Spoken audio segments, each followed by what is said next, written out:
Ang una pala dapat ginagawa kung gusto nating magdasal at kung gusto natin ay ating panalangin ay marinig ng Diyos at kanyang pagbigyan, una, alamin ang kanyang mga utos, sundin ang mga ito, at mamuhay ayon sa mga utos na ito. Hindi pwede yung double life, na yung lifestyle is lived in disobedience to God's law, pagkatapos pray naman ang pray.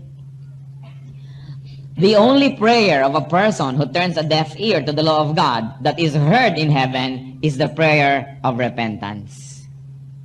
Yung panalangin ng pagsisisi, yung panalangin ng pagbabalik loob sa Diyos, yung panalangin ng paghingi ng tawad at pagbabagong buhay, yan ang dalangin at bukod tanging dalangin ng mga hindi masunurin sa Diyos na dinidinig niya.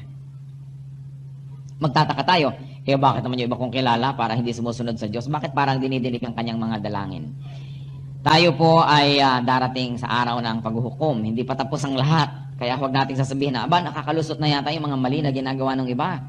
Parang pwede na yata, total, disobedient sila kay Lord. Tapos nangyayari pa yung mga gusto nila. Masagana pa sila. Huwag kayong malibang at huwag kayong madaya ng ganitong mga panlabas na mga manifestations of blessings. Because even James 5:5 tells us that even people who sin, their hearts are being fattened for a day of slaughter.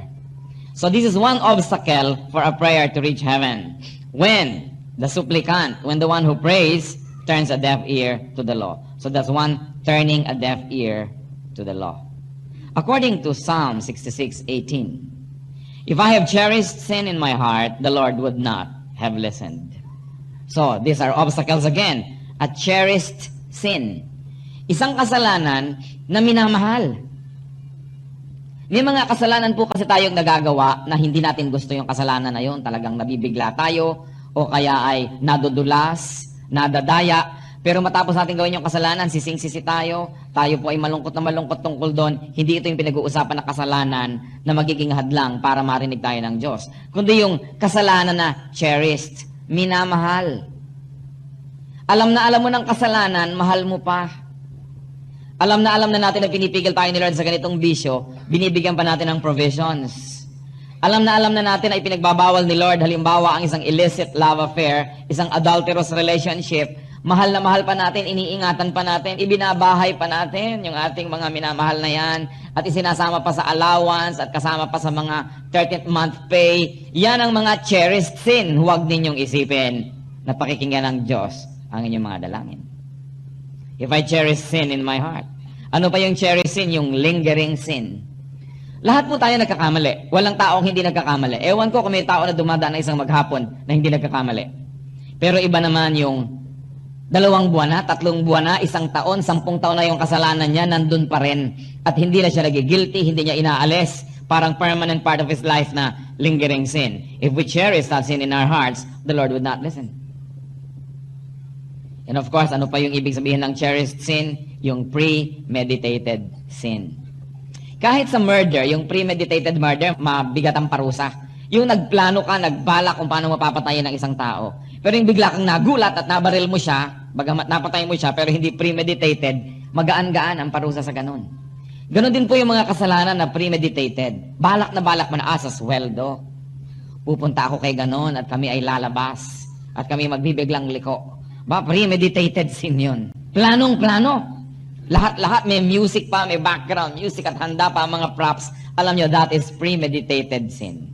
Na pag nabisto ako ng aking asawa, ganito naman ang aking gagawin, ganito ang aking mga alibis, ganito ang aking mga palusot, alam natin, sabi sa Psalms, if I have cherished sin in my heart, the Lord would not have listened. Ano pa po? According to James chapter 4, verses 2 to 3. You want something, but don't get it. You kill and covet, but you cannot have what you want. You quarrel and fight. You do not have because you do not ask. When you ask, you do not receive because you ask with wrong motives, that you may spend what you get on your pleasures. So nakita po natin ang sabi sa James, ano-ano yan? Asking with wrong motives. Mali ang motibo. Hindi na natin isinasaalang-alang na alam din ng Diyos yung ating motibo. Kung minsan nagsasagumpay tayo na manlin lang ng kapwa, we may succeed in deceiving fellow men, but we can never succeed in deceiving God because God knows the secret of every heart. So asking with wrong motives. Kung minsan pa nga yung iba parang sa labas ang ganda-ganda nung ginagawa pero ang motive pala sa ilalim masama rin. Nagbibigay para lang pala tumubo. Nagbibigay para makontrol yung binibigyan. Eh di wrong motives din yon. Alam yun ng Diyos.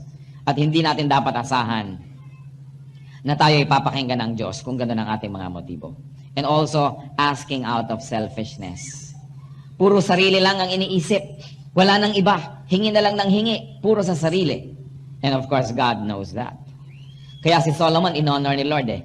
Nung si Solomon ay ginawa niyang hari, sabi niya, humingi ka ng kahit ano, ibibigay ko. At ang hiningi niya, hindi power ng army, hindi strength ng treasury, hindi pera. Sabi niya, Lord, give me wisdom so that I may know how to rule your great nation. Hindi selfish ang hiningi ni Solomon. Hindi para sa sarili. Humingi siya ng isang great talent para maipaglingkod sa kanyang mga nasasakupan at para matuwa ang Diyos sa kanyang pinaglilingkuran. At ano po ang nangyari? Natuwa ang Diyos, ibinigay yung hiningi niya, at sabi ni Lord, dahil natuwa ako sa hindi mo rin hiningi, at dahil nakatutuwa yung hiningi mo, pati hindi mo hiningi, ibibigay ko sa iyo. Wealth and power and honor. So, we should ask with the right motives. Kaya laging nag-check tayo, Lord, ano po ba yung motive ko? Check me, correct me. Ano pa po? Napakahalaga na hindi tayo selfish. That we think of others. Pero sasabihin natin, Pastor, natural naman na maging selfish. But remember, we can ask God to transcend what is natural. Humingi tayo kay Lord ng selfless heart. Kung napapansin natin na masyado tayong selfish, sabihin natin, Lord, bigyan niyo po ako ng isang selfless heart, mapagmahal, maibigin. Kung ako lang, hindi ko po kaya, laging sarili ko lang iniisip ko, but create a miracle in my heart. And God can grant it. Sabi niya, ask, and it will be given you. Now let us look at prayers that reach heaven, ang mga case studies natin from the Bible. According to 2 Chronicles 30, 18 to 27, makikita po natin na ang mahaba-habang reading na ito, and we were going to read from 2 Chronicles 30, 18 to 27. Although most of the many people who came from Ephraim, Manasseh, Issachar, and Zebulun had not purified themselves, yet they ate the Passover, contrary to what was written. But Hezekiah prayed for them, saying, May the Lord, who is good, pardon everyone who sets his heart on seeking God. The Lord, the God of his fathers, even if he is not clean according to the rules of the sanctuary. And the Lord heard Hezekiah and healed the people. The Israelites who were present in Jerusalem celebrated the Feast of Unleavened Bread for 7 days with great rejoicing. While the Levites and priests sang to the Lord every day, accompanied by the Lord's instruments of praise. Hezekiah spoke encouragingly to all the Levites who showed good understanding of the service of the Lord. For the 7 days they ate their assigned portion and offered fellowship offerings and praised the Lord, the God of their fathers. The whole assembly then agreed to celebrate the festival 7 more days. So for another 7 days they celebrated joyfully. Hezekiah, king of Judah, provided 1,000 bulls and 7,000 sheep and goats for the assembly. And the officials provided them with 1,000 bulls and 10,000 sheep and goats. A great number of priests consecrated themselves. The entire assembly of Judah rejoiced, along with the priests and Levites and all who had assembled from Israel, including the aliens who had come from Israel and those who lived in Judah. There was great joy in Jerusalem, for since the days of Solomon, son of David, king of Israel, there had never been nothing like this in Jerusalem. The priests and Levites stood to bless the people, and God heard them. For their prayer reached heaven, his holy dwelling place. And may the Lord continue to add blessing to that reading. Ano-ano po sa mga nabasa natin, yung mga elemento na naging dahilan para makarating sa langit ang kanilang panalangin? Kung a-analyze natin yung istorya, unang-una, God's pardon and forgiveness. Hezekiah prayed for the people. Many people were not worthy to join in the activities. They did not bother to go through the formalities. What was in their heart was they wanted to participate in praising God. Kaya yung mga legal at mga traditional paraan ng dapat sinunod nila, nalampasan, na skip. And Hezekiah, the prophet, was worried about the people. But God heard the prayer of Hezekiah when Hezekiah prayed that God would forgive them for skipping the formalities. And why? Because God knew the hearts of those people. That though they may not satisfy the formal requirements of ritual, their hearts were willing to worship. So, unang-una, there was God's pardon and forgiveness. Mapapansin niyo po sa ating mga worship celebration, ang unang-una talaga natin ginagawa, bukod to welcome each other, is a prayer of confession. That we confess our sins to God, that we seek forgiveness. Dahil sabi nga, if I share a sin in my heart, the Lord would not listen. Dapat nauuna yung cleansing. Ang mga Muslim nga, bago pumasok sa mosque, naguhugas ng paa. Nagki-cleansing ceremoniously. Ang mga mananampalataya ng Diyos, dapat maghugas din. Hindi lang ng paa, ng buong kaluluwa, ng buong espiritu. And this is through repentance. By asking Jesus to wash us with His blood.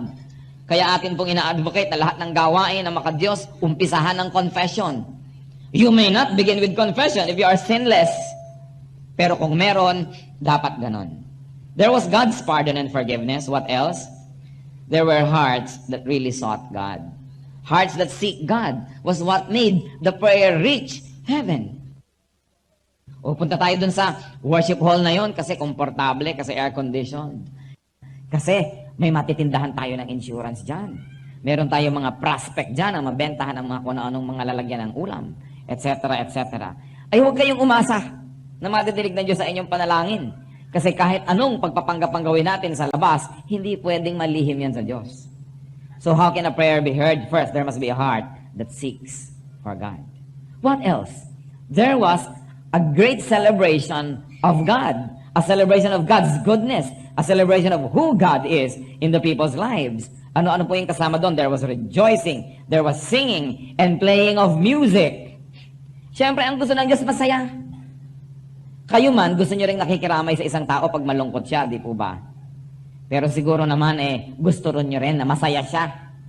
Nakakasawa naman yung tao na wala nang ginawa sa inyo kundi problema. Tuwing darating, nangungutang. Hindi na minsan darating good news, ang dami kong pera, bibigyan kita. O kaya, kumusta ka? Ay, naku, ang saya-saya ko ngayon. Pag inukumusta mo yung tao, lagi na lang ko, may problema ako, may reklamo ako. Kuminsan, natatakot na kayong kumustahin. Dahil pabigat. Huwag nang makumusta ito, ganun din naman ang ganun, bad news.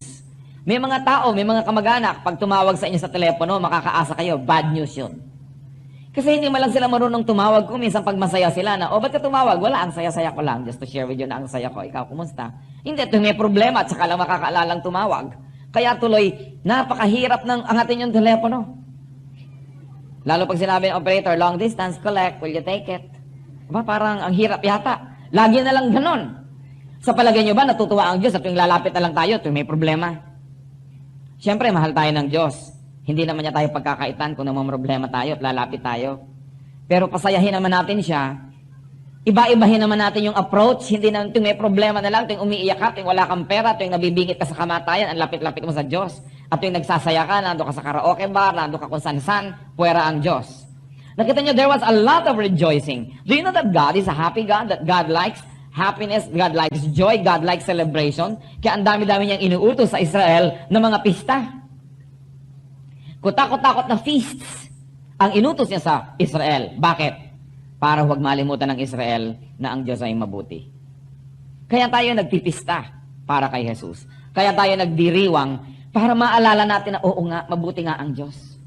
Kasi kung puro na lamang fasting ang gagawin natin, bagamat hindi naman masamang ginagawa yan paminsan-minsan, kung puro na lamang serious tayo, formal na formal, hindi ganon ang nakikita natin na gusto ng Panginoon na balanced spiritual life. So there was rejoicing. Pinahaba pa nga yung pista Matatapos na nga dapat, nag-meeting pa ang mga tao, ituloy pa natin. Nararamdaman nila na gusto ng Diyos na ituloy pa ang pagsasaya. At ang lahat nakibahagi. Ang hari nagpadala ng maraming mga hayo para katayin, kainin ng mga tao. Yung mayayaman nagpadala pa rin. Yung mga priest, ikinonsecrate pa ang sarili nila sa services. At ang mga tao patuloy na nagdiwang. Natuwa ang Diyos. At pag natutuwa ang Diyos, nagbo-blow out siya. Kayo ba nagbo-blow out pagka malungkot? Baka kaiba yun. Usually pag natutuwa kayo, bo-blow out mo nga ikaw. Di po ba pag masaya tayo, we are generous. Pero pag malungkot ka, hindi ka ganun ka-generous. At ang Diyos sumasaya pag ang kanyang mga anak ay masaya rin. Hindi po directly proportionate sa kabanalan yung lagi kayong mukhang Biyernes Santo, lagi kayong solemn na solemn dahil akala nyo yun ang gusto ng Diyos. Gusto ng Diyos, masaya. Dahil kasayahan naman na hindi masama. At pagka ang tao ay masaya dahil sa Diyos, yung Diyos sumasaya rin. Kayo man may kasamang malungkot, nahahawa rin kayo sa lungkot. Pero pag may kasama kayong masaya, sumasaya rin kayo. Kaya kung tayo'y masaya sa pagpupuri sa Diyos, sumasaya din ang Diyos. At pag sumasaya siya, nagbo-blow out. Kaya napaka-importanting pinapasaya din natin ang Diyos. Pero hindi rin yan pwedeng i-fake. Kahit tayo may problema, pwede tayong maging masaya. Dahil God is bigger than our problems. Ang kumisan, yung problema ang pinofokusan natin ng paningin. Hindi natin nakikita yung problem solver, the solution, who is God. So there was celebration. Kaya ang tawag natin sa worship natin, worship celebration. We should celebrate God and God's goodness. Hindi lang puro problema ang dadali nyo sa Diyos. Dapat din, nagpapasalamat tayo, nagsasaya tayo, sa kabila ng lahat, na hindi naman lahat ng gusto natin ay natutupad. Pero meron pa rin pwedeng ipagpasalamat. Ano pa po ang mga elemento na nangyari dito sa binasa natin? There was encouragement to each other. There was a lot of encouragement. And there was good understanding of the service of the Lord. Nauunawaan ng bawat isa ang kanilang bahagi sa paglilingkod. There was orderliness. Hindi nag-agawan sa handa. Ang sabi sa Bible, and each one ate his own portion. Hindi katulad kung minsan sa mga Christian gathering, lalo buffet. Naku, yung naunang 20, gagamount, arayat ang kanilang plato. At yung mga nagkanda huli-huli na doon, wala na. Nibalutan ng lumpia, ubos na rin.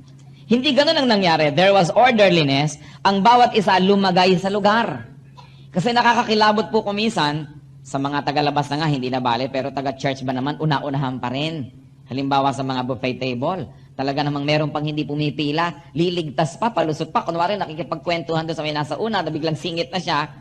Kakilakilabot yon. Kung nagawa nyo yon, mag-repent na kayo.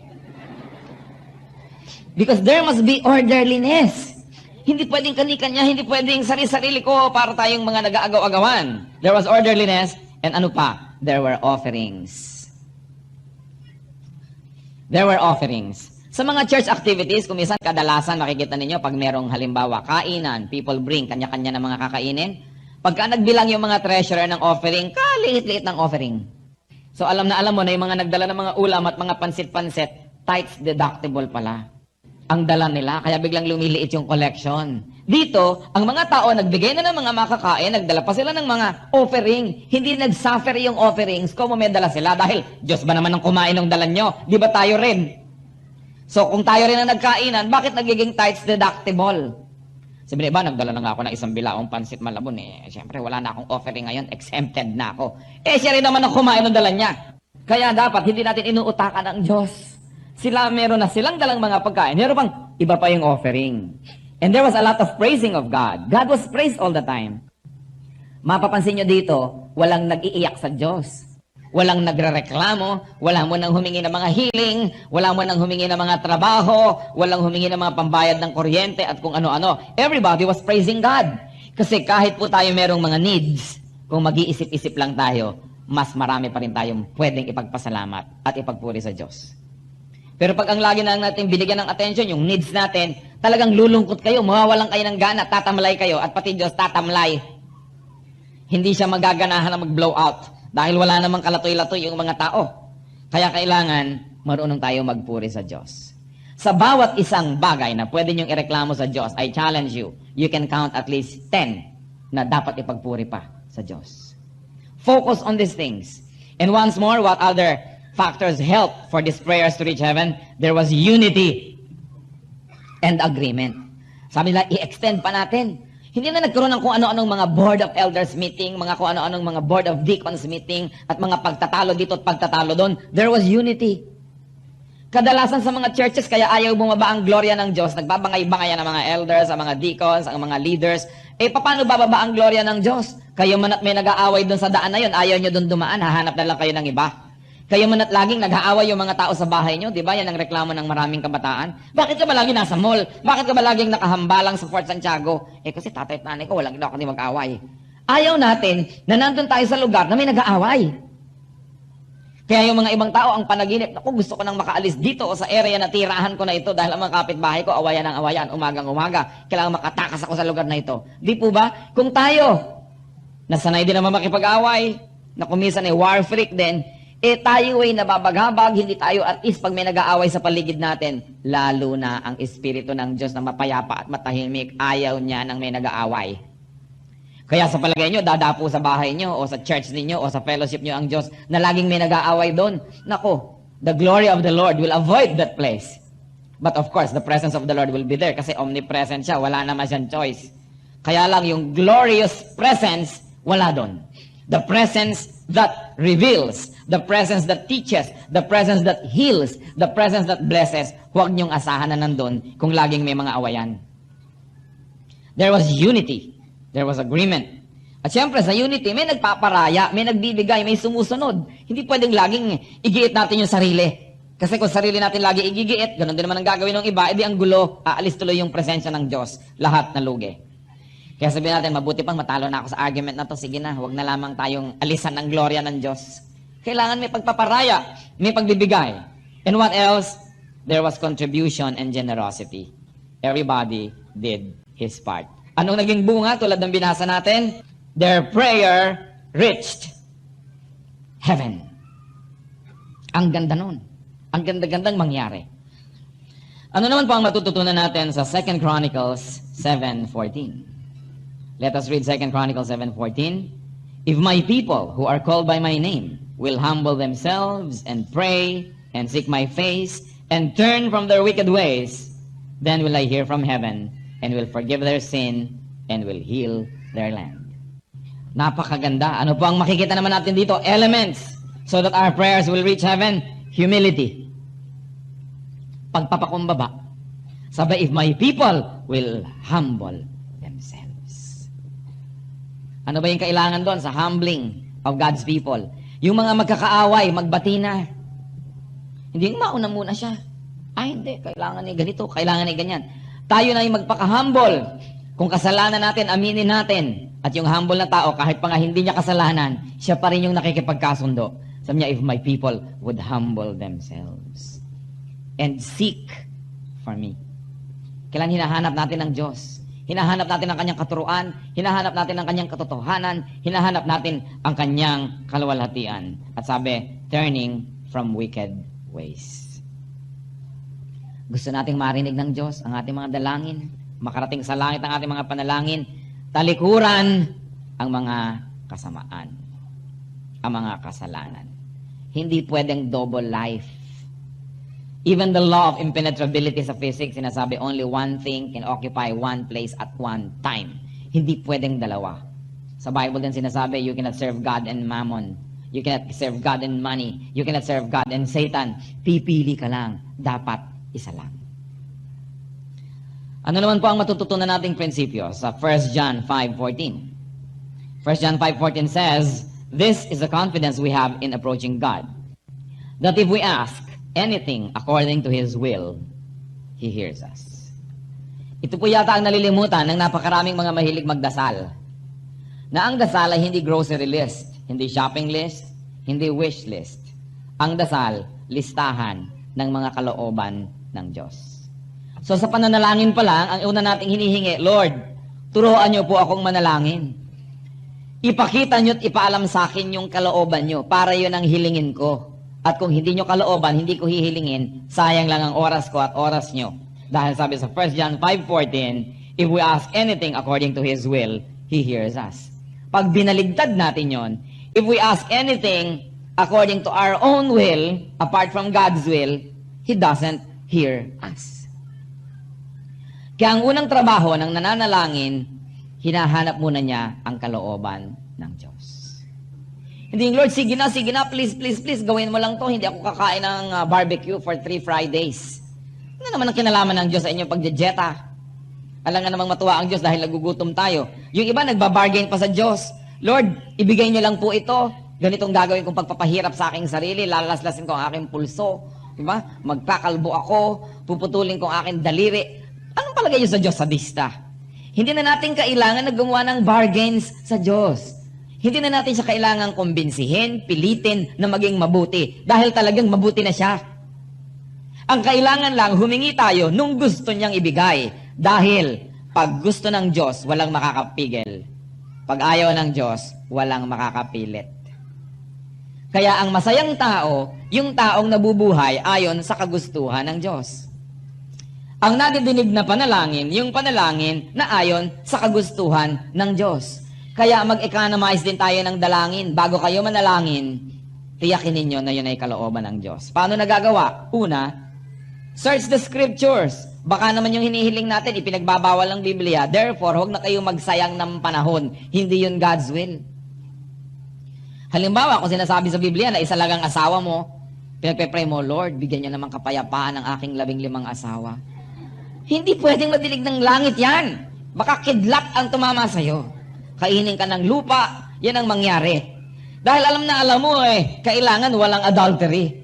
Pagkatapos ang ipinagpe-pray mo, magkaroon ka ng kapayapaan sa pag-maintain nito. Wala ka sa lugar. Alam mo na hindi ganun yun. Dahil mahal din ng Diyos, maski nga mga makasalanan, minamahal din niya. Tayo nga, kahit nagkakasala pa, mahal pa rin niya.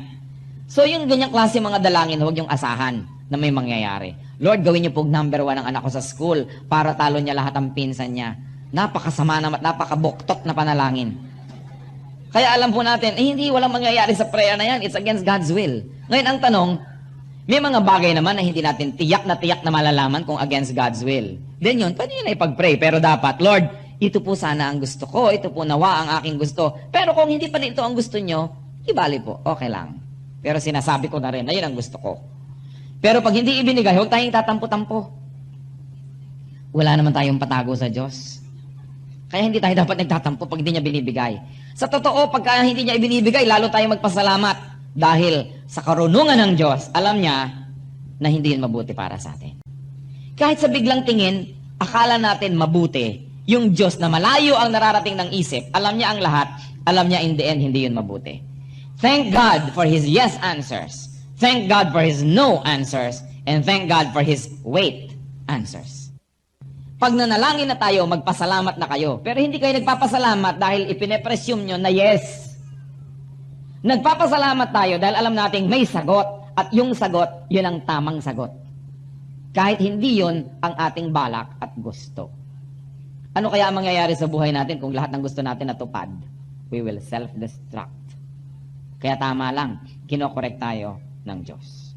So there should be humility, seeking for God and turning from wicked ways. At ganon din naman, there should be asking according to God's will, sabi ng 1 John 5:14. The last verse that we will ponder today, Proverbs 15:29. The Lord is far from the wicked, but He hears the prayer of the righteous. James 5:16. Therefore, confess your sins to each other and pray for each other so that you may be healed. The prayer of a righteous man is powerful and effective. So anong kailangan? Righteousness.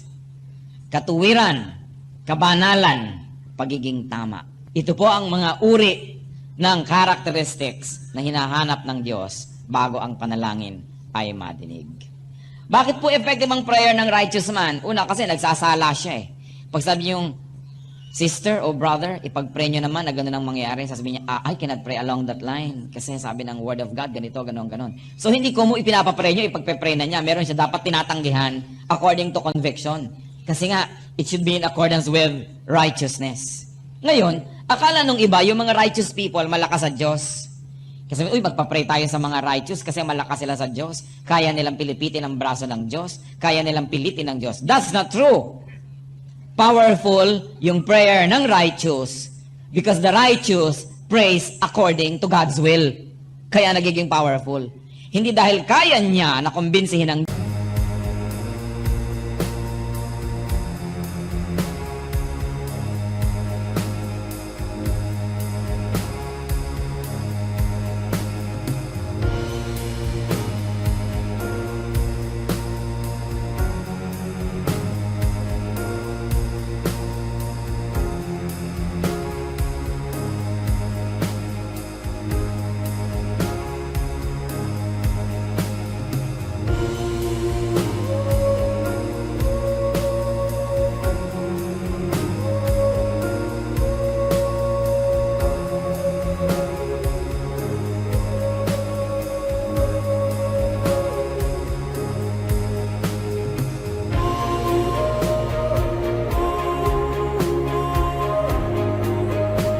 Diyos, kundi yung righteous man, hindi yun hihingi ng mali.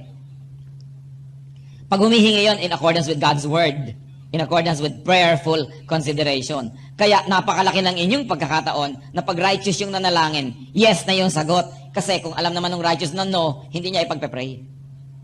Huwag niyong isipin na kung righteous yung tao, papipilipit niya yung Diyos, papipilit niya kahit ayaw ng Diyos dahil righteous to, hindi matanggihan. There's no such thing. God is almighty. The power of the prayer of a righteous man is premised on the fact that he prays according to God's will and according to the leading of the Holy Spirit. Napaka-importante, righteousness. Brothers and sisters, don't just pray, but be heard in heaven. Nakagawa na ba kayo ng sulat na halimbawa, para kay Maria Clara, hinulog niya sa koreo, yun na. Paano yun makakarating? Walang address. Hindi yun makakarating.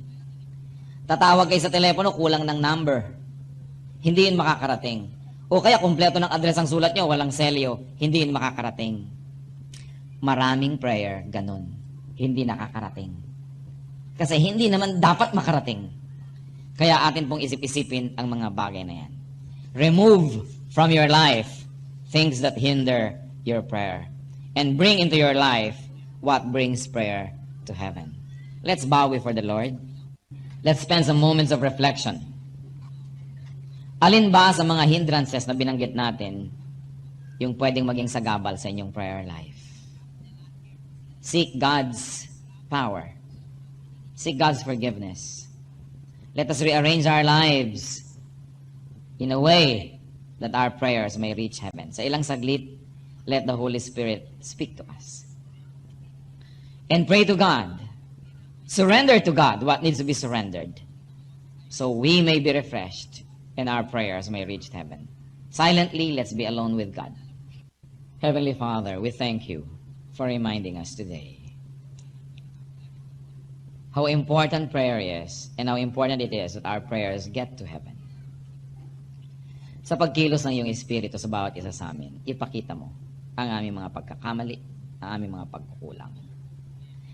I am praying, O God, that everyone here and everybody else who will hear this message will be convicted by the Spirit, so that we may have eyes that are open to see our errors. Turuan niyo kami, Lord, magkaroon ng obedient hearts. Lead us. Teach us. We like to have a very effective prayer life, O God. We like you to hear our prayers. We like our prayers to reach your ears, to reach heaven. So ituro niyo sa amin, identify, Lord, yung mga hindrances. Father, in the name of your Son, Jesus, I reject, rebuke, and drive away the spirit of deception that may be in the lives of our brothers and sisters. Deceptions in our ways of life that hinder an effective prayer life. We pray, Father, for discernment, that we may see, that we may know. At sa inyo mga kapatiran, I like to pray for some people. Doon sa merong mga ipinananalangin na ang tagal-tagal nyo na ipinapanalangin, hindi nyo alam kung ano na nga ba ang sagot ng Diyos. And you want to submit your hearts to the Lord now, so the Lord will reveal to you that answer. Stand up, we're going to pray. Yung may maraming ipinapanalangin o konti man, ang tagal-tagal na, parang walang nangyayari. We will appeal to God and ask Him according to His will. Our God, wala naman kami ibang gustong lapitan kundi kayo. Wala kaming kinikilalang ibang Diyos, kundi kayo na Diyos ni Moses, ni Abraham, ni Jacob. Narito't nakatayo sa iyong harapan ng iyong mga anak. Walang ibang nais lapitan, kundi kayo. Kung ano man, Panginoon, at batid nyo lahat ito, ang inilalapit sa inyo. Father, I ask you, kung may mga hindrances that were revealed, and these brothers and sisters are now willing to surrender these hindrances to you, I ask you, Father, open the floodgates of heaven and let your blessings flow into the lives of these men and women. Dinadalangin ko, Panginoon, na kung ano man ang naging bara at kung kinilala na ngayon ng mga kapatid na ito at isinuko sa iyo at pinagsisihan, padaluyin mo na sa kanilang buhay ang mga kasagutan sa kanilang kahilingan. Alam namin kayo isang mabuting Diyos. Hindi kayo natutuwa na kami kapos o nangangailangan o may karamdaman. Dinadalangin ko, Panginoon, Lapatan nyo na inyong mapagpalang kamay ang bawat isang ngayon tumatayo. Kumikilalang naiinip na, natatagalan na, nahihirapan sa paghihintay. Subalit ngayon, Panginoon, kung karapat dapat na ang mga pusong ito, kayo ang siyang magpala. Mga kapatid, ayon sa inyong pananampalataya, ayon sa inyong pagsuko, tanggapin ninyo